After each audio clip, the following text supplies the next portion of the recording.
మహిళలకు ఉచిత బస్సు పథకం చేయంగా ఆటో డ్రైవర్ల ఉపాధి దెబ్బతింటుందని ఇటు తెలంగాణలో అటు ఏపీలో కూడా ఆటో డ్రైవర్లు నిరసనలు ఎత్తున్నారు.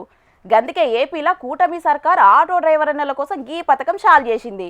దాని గురించి పూరా గర్చుకుందాం పాన్రి. ఆటో డ్రైవర్ సేవలో పథకాన్ని విజయవాడ సింగ్ నగర్ లో ఉన్న మాకినేని బసవపున్నయ్య స్టేడియంలో కూటమి సర్కారు షాల్ చేసింది. దానికంటే ముందుగాల ప్రకాశం బ్యారేజ్ లోటాస్ నుంచి సీఎం చంద్రబాబు, చిన్న సీఎం పవన్ కళ్యాణ్, పువ్వు పార్టీ ఏపీ అధ్యక్షుడు మాధవ్, మంత్రి నారా లోకేష్ ఆటోలనే విజయవాడ సింగ్ నగర్ లో ఉన్న మాకినేని బసవపున్నయ్య గ్రౌండ్ దాకా ప్రయాణం చేసిండ్రు. ఇగాడ 2,90,669 మంది డ్రైవర్లకు తలో 15,000 రూపాయల చొప్పున మొత్తం 436 కోట్ల ఇల్వ జంబో చెక్కును డ్రైవర్లకు ఇచ్చి డ్రైవర్ల అకౌంట్లలో పైసలేసి పథకం షాల్ చేసిండ్రు. ఈ పథకం కింద ఆటో, క్యాబు, టాక్సీలు సొంతంగా ఉండి వీటిని నడుపుకుంటా కుటుంబాలను పోషించుకునేటోళ్లకు కూటమి సర్కారు 15,000 ఆర్థిక సాయం చేస్తున్నదన్నట్టు. ఈ పథకం షాల్ చేసినాక సీఎం చంద్రబాబు సారు మాట్లాడుకుంటా ఏదైతే జరినామాల జీవో ఉందో దాన్ని రద్దు చేస్తాం. గాని మీరు గుర్తుపెట్టుకోవాల్సింది, మీరు తిరుగుతా ఉంటే ఎక్కడికక్కడ సీసీటీవీ కెమెరాలు ఉంటాయి, రికార్డ్ అయిపోతాయి. మీరు అనవసరంగా కయాస్ క్రియేట్ చేస్తే దానివల్ల మీకు కూడా నష్టం. మిమ్మల్ని ఎడ్యుకేట్ చేస్తాం, రోడ్లు బాగేస్తాం, మీకోసం ఒక సంక్షేమ బోర్డు పెడతాం.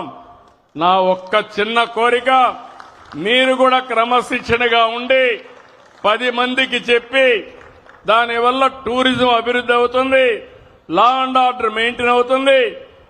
మీ జీవితాలే కాకుండా ప్రయాణం చేసే వ్యక్తుల యొక్క ప్రయాణం కూడా సుజావుగా ఉంటుందని చెప్పి కూడా నేను మీకు తెలియజేస్తున్నా. జుర్మానాలు రద్దు చేస్తారు గానీ సీసీ కెమెరాల్లో మొత్తం రికార్డ్ అవుతుంది కాబట్టి డ్రైవర్లు ఎవరైనా చక్కగా పనిచేసుకునేటట్టు భయం సుతం పుట్టిస్తారు అన్నట్టు. ఇక అట్లనే రాబోయే రోజుల్లో ఆటోలన్నింటినీ ఎలక్ట్రిక్ ఆటోలుగా మార్చే ఉపాయం చేస్తారట. ఇక ఈ పథకం గురించి చిన్న సీఎం పవన్ సారు గిట్లా మాట్లాడుకొచ్చిండు.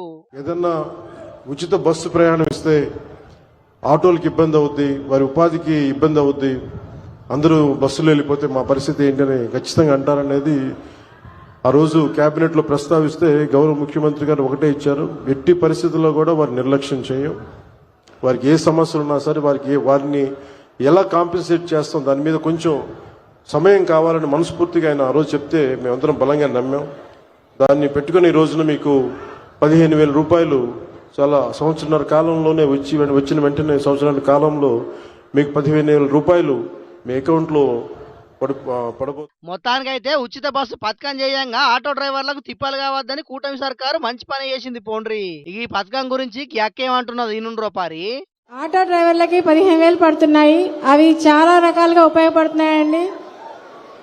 ఆటో ఫిట్నెస్ కానీ, ఇన్సూరెన్స్ కానీ, ఇంకేదైనా ఇబ్బంది ఉన్నా దానికి మాకు ఉపయోగపడుతుంది.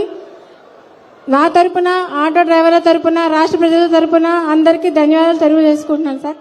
మహిళలంతా బస్సులలో ప్రయాణం చేస్తున్నారు కాబట్టి కొంతవరకు గిరాకీ తగ్గింది ఆటో డ్రైవర్లకు.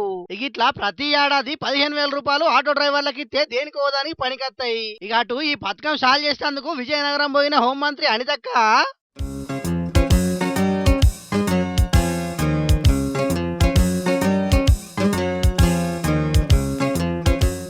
కాకి డ్రెస్ వేసుకొని డ్రైవర్ సీట్ లా కూకున్నదంటే లగాంచి నడుపుతుంది కావచ్చు అని అనుకుంటే ముత్యమంత దూరమే ఆటో నడిపినట్టు చేసి మళ్ళా వెనకకు పోయి కూర్చుండి అభిమానులను నారాజ్ చేసింది అనితక్క. ఇక వెనక కూకుండి ఉత్తగానే ఊకోదు కాబట్టి ఆటో డ్రైవర్ల తిప్పలు అరుచుకున్నది. ఇట్లా ఆటో డ్రైవర్ల కోసానికి ఏపీ సర్కారు 15,000 రూపాయలు ఇచ్చే పని ముంగటేసుకుంటే అటు తెలంగాణ ఆటో డ్రైవర్ల సుతం మాకు కూడా 15,000 రూపాయలు ఇవ్వాలని సీఎం రేవంత్ అను డిమాండ్ చేస్తున్నారు. అయినా ఏపీలో కూటమి సర్కారు అధికారంలోకి రాగానే పింఛన్లు పెంచింది. కానీ తెలంగాణ సర్కార్ మాత్రం 2 ఏళ్ల దగ్గరికి వస్తున్నా ఇప్పటి సుతం పింఛన్లు పెంచే ఊసే ఎత్తుతలేదు. ఇక ఆటో డ్రైవర్లకి ఇంకెక్కడ పైసలు ఇస్తుందని ఇంకొందరు ఎటకారం ఆడుతున్నారు. చూడాలి మరి రాబోయే రోజుల్లో రేవంత్ అన్న సర్కారు ఆటో డ్రైవర్ల కోసానికి ఏం నిర్ణయం తీసుకుంటాడో.